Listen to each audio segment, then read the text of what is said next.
Okay, I know you've been worried, and it's fine. We can all relax now. The war between Russia and Ukraine is going to end.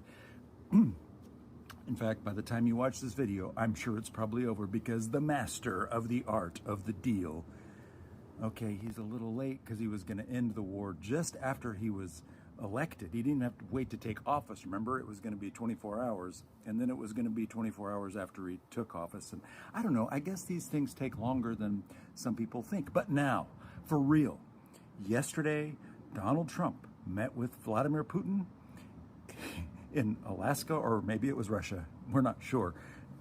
Caroline Leavitt, White House Barbie, isn't really sure either. And when they asked her, anyway, they met somewhere, and it was somewhere cold.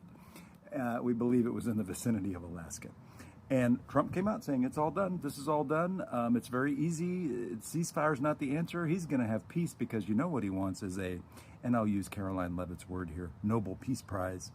She says Nobel, not Nobel. Maybe that's a different thing. Anyway, so he's solved it all. All they have to do is get Volodymyr Zelensky to agree to give up all the land that Putin wants, and then the war will be over, and it's easy. That's such a great deal. I don't know why they didn't think of it before. My guess is that's going to go over like a ton of bricks with Ukraine. Just a guess.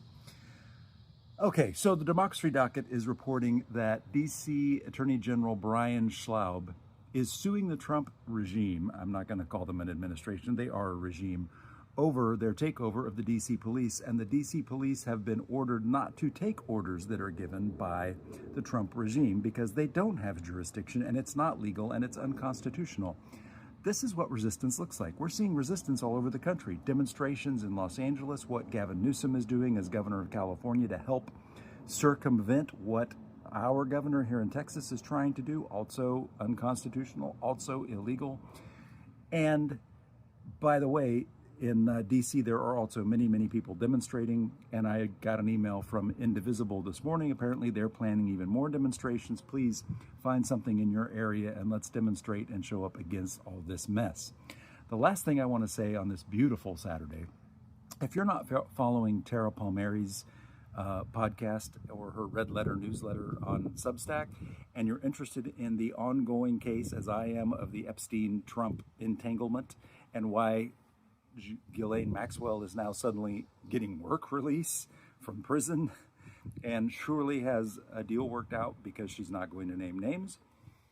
Michael Cohen, okay, this was Trump's attorney, you may remember, and he has often been at odds with Donald Trump, but now he is carrying Trump's water, and Tara Palmieri had a really pointed interview with him about his cover-up, the way that he would contact former victims of Trump and Epstein and reach agreements with them so that they would not speak out against Trump, they would not testify against him, they would not tell their stories to the media.